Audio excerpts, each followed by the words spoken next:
ಹೂಕೋಸಿನ dry ಸಬ್ಜಿ ಮಾಡ್ತಿದ್ದೀನಿ ಇವತ್ತು. ತುಂಬಾ ಈಸಿಯಾಗಿ ಮಾಡ್ಕೋಬೋದು. ಟಿಫಿನ್ಗೆ ಹೇಳಿ ಮಾಡಿಸಿದಂಗಿದೆ ಈ ರೆಸಿಪಿ. ಸೊ ಒಂದ್ಸಲ ನೀವು ಮಾಡಿ ನೋಡಿ, ಖಂಡಿತ ಮತ್ತೆ ಮಾಡ್ತೀರಾ, ಅಷ್ಟು ರುಚಿಯಾಗಿ ಬರುತ್ತೆ ಈ ರೆಸಿಪಿ. ಮೊದಲಿಗೆ ನಾನಿಲ್ಲಿ ಅರ್ಧ ಕೆಜಿ ಹೂಕೋಸನ್ನ ಬಿಸಿನೀರಲ್ಲಿ ನೆನೆ ಹಾಕಿಟ್ಟಿದ್ದೀನಿ. ಒಳಗಡೆ ಸ್ವಲ್ಪ ಅರಿಶಿಣ ಮತ್ತು ಉಪ್ಪು ಕೂಡ ನಾನು ಹಾಕ್ಕೊಂಡಿದ್ದೀನಿ. ಒಂದು 5ರಿಂದ 10 ನಿಮಿಷ ಬಿಸಿನೀರಲ್ಲೇ ಬಿಟ್ಟಿದ್ದ. ಇವಾಗ ಇದನ್ನು ನೀರು ಮತ್ತು ಈ ಹೂಕೋಸು ಸಪ್ರೇಟಾಗಿ ಮಾಡ್ಕೊತಿದ್ದೀನಿ. ಇಲ್ಲಿ ಹೂಕೋಸು ನಿಮಗೆ ಯಾವ ಸೈಜಿನ ಬೇಕೋ ಆ ಸೈಜಿನ ನೀವು ಇಲ್ಲಿ ಕಟ್ ಮಾಡ್ಕೋಬೋದು. ನಾನು ಸ್ವಲ್ಪ ಸಣ್ಣದಾಗೆ ಕಟ್ ಮಾಡ್ಕೊಂಡಿನಿ. ಇಲ್ಲಿ ಪ್ಯಾನ್ನಲ್ಲಿ ಸ್ವಲ್ಪ ಎಣ್ಣೆ ಹಾಕ್ಕೊಂಡಿನಿ. ಎಣ್ಣೆ ಬಿಸಿ ಆದಮೇಲೆ ಜೀರಿಗೆ ಹಾಕ್ಕೊಂಡಿನಿ, ಒಂದು ಅರ್ಧ ಟೇಬಲ್ ಸ್ಪೂನ್ ಆಗುವಷ್ಟು. ಇವಾಗ ಈ ಹೂಕೋಸನ್ನ ಇದರಲ್ಲಿ ಸೇರಿಸ್ತಿದ್ದೀನಿ. ಆಲ್ಮೋಸ್ಟ್ ಹೂಕೋಸನ್ನ ಇಲ್ಲೇ ಹುರ್ಕೊಂಡು ತೊಗೋಬೇಕಾಗುತ್ತೆ. ಮೀಡಿಯಮ್ ಗ್ಯಾಸ್ನಲ್ಲಿ ಒಂದು 5ರಿಂದ 6-7 ನಿಮಿಷ ಇದನ್ನು ಸರಿಯಾಗಿ ಹುರ್ಕೊಂಡು ತೊಗೋಬೇಕಾಗುತ್ತೆ. ಇಲ್ಲಿ ಆಲ್ಮೋಸ್ಟ್ ಬೇಯಬೇಕು ಹೂಕೋಸು, ಆ ರೀತಿ ಹುರ್ಕೋಬೇಕು. ಸ್ವಲ್ಪ ಅರಿಶಿಣ ಸೇರಿಸ್ತಿದ್ದೀನಿ, ಮತ್ತು ಒಂದು ಸ್ವಲ್ಪ ಉಪ್ಪು ಹಾಕ್ಕೊಂಡಿನಿ. ಉಪ್ಪು ಮತ್ತು ಅರಿಶಿಣ ಹಾಕ್ಕೊಂಡು ಸುಮಾರು 60% ಆಗೋ ತನಕ ಇಲ್ಲೇನೆ ಹುರ್ಕೊಂಡು ತೊಗೋಬೇಕಾಗುತ್ತೆ. ತುಂಬಾ ರುಚಿಯಾಗಿ ಬರುತ್ತೆ. ಜಸ್ಟ್ ನೀವು ಒಂದ್ಸಲ ಈ ವಿಧಾನದಲ್ಲಿ ಟ್ರೈ ಮಾಡಿ ನೋಡಿ, ಟಿಫಿನ್ಗೆ ತುಂಬಾ ಸರಿಯಾಗಿ ಅನಿಸುತ್ತೆ ಈ ರೆಸಿಪಿ. ಇವಾಗ ಏನಿಲ್ಲ, ಇದನ್ನು ಹುರ್ಕೊಂಡು ಸೈಡಿಗೆ ಎತ್ತಿಟ್ಕೋಬೇಕು. ಮೊದಲಿಗೆ ಹುರಿಯುವಾಗ ಇಲ್ಲಿ ಸ್ವಲ್ಪನೇ ಅರಿಶಿಣ ಮತ್ತು ಉಪ್ಪನ್ನ ಹಾಕ್ಕೊಳ್ಳಿ, ಸರಿಯಾಗಿ ಹೀರ್ಕೊಳ್ಳುತ್ತೆ ಅದು ಹೂಕೋಸು.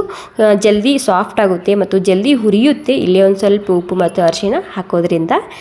ಓಕೆ ನೋಡಿ, ಇವಾಗ ಹುರ್ಕೊಂಡಾಗಿದೆ. ಇದನ್ನು ಸೈಡಿಗೆ ಎತ್ತಿಟ್ಕೊಂಡು ಇನ್ನೊಂದು ಕಡೆ ಇಟ್ಕೊತಿದ್ದೀನಿ ನಾನಿಲ್ಲಿ. ಇವಾಗ ಮತ್ತೆ ಕಡೆಯಿಂದಲೇ ಸ್ವಲ್ಪ ಎಣ್ಣೆ ಹಾಕ್ಕೊಂಡಿನಿ. ಎಣ್ಣೆ ಬಿಸಿ ಆದಮೇಲೆ ಸ್ವಲ್ಪ ಜೀರಿಗೆ ಮತ್ತು ಒಂದು ಸ್ವಲ್ಪನೇ ಹಿಂಗೆ ಹಾಕ್ಕೊತಿದ್ದೀನಿ. ಜೀರಿಗೆ ಹುರ್ಕೊಂಡಾದ್ಮೇಲೆ ಒಂದು ಸ್ವಲ್ಪ ಕರಿಬೇವಿನ ಸೊಪ್ಪು ಸೇರಿಸ್ತಿದ್ದೀನಿ.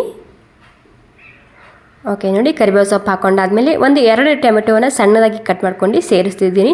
ಇದರಲ್ಲಿ ಈರುಳ್ಳಿ ಬೆಳ್ಳುಳ್ಳಿ ಹಾಕಬಾರ್ದು, ರುಚಿ ಅಷ್ಟು ಸರಿಯಾಗಿ ಅನಿಸೋದಿಲ್ಲ. ಹೀಗಾಗಿ ಜಸ್ಟ್ ನೀವು ಟೊಮೆಟೊ ಮಾತ್ರ ಹಾಕ್ಕೊಳ್ಳಿ, ತುಂಬಾ ಸರಿಯಾಗಿ ಅನಿಸುತ್ತೆ ಈ ಸಬ್ಜಿ.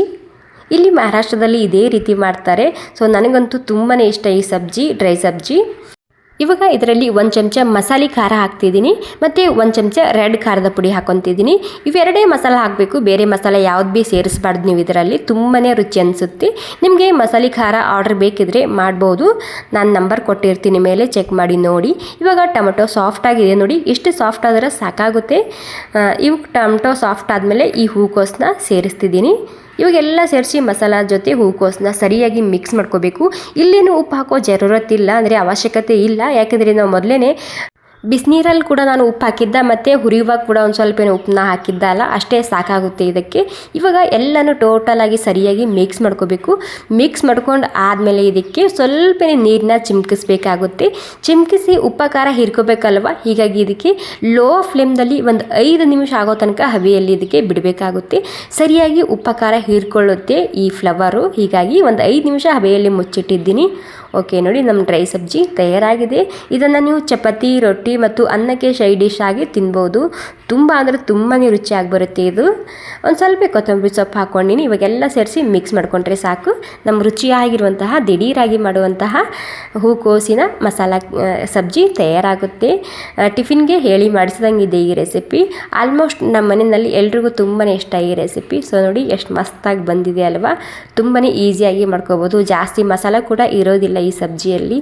Okay, thank you so much ಎಲ್ರಿಗೂ.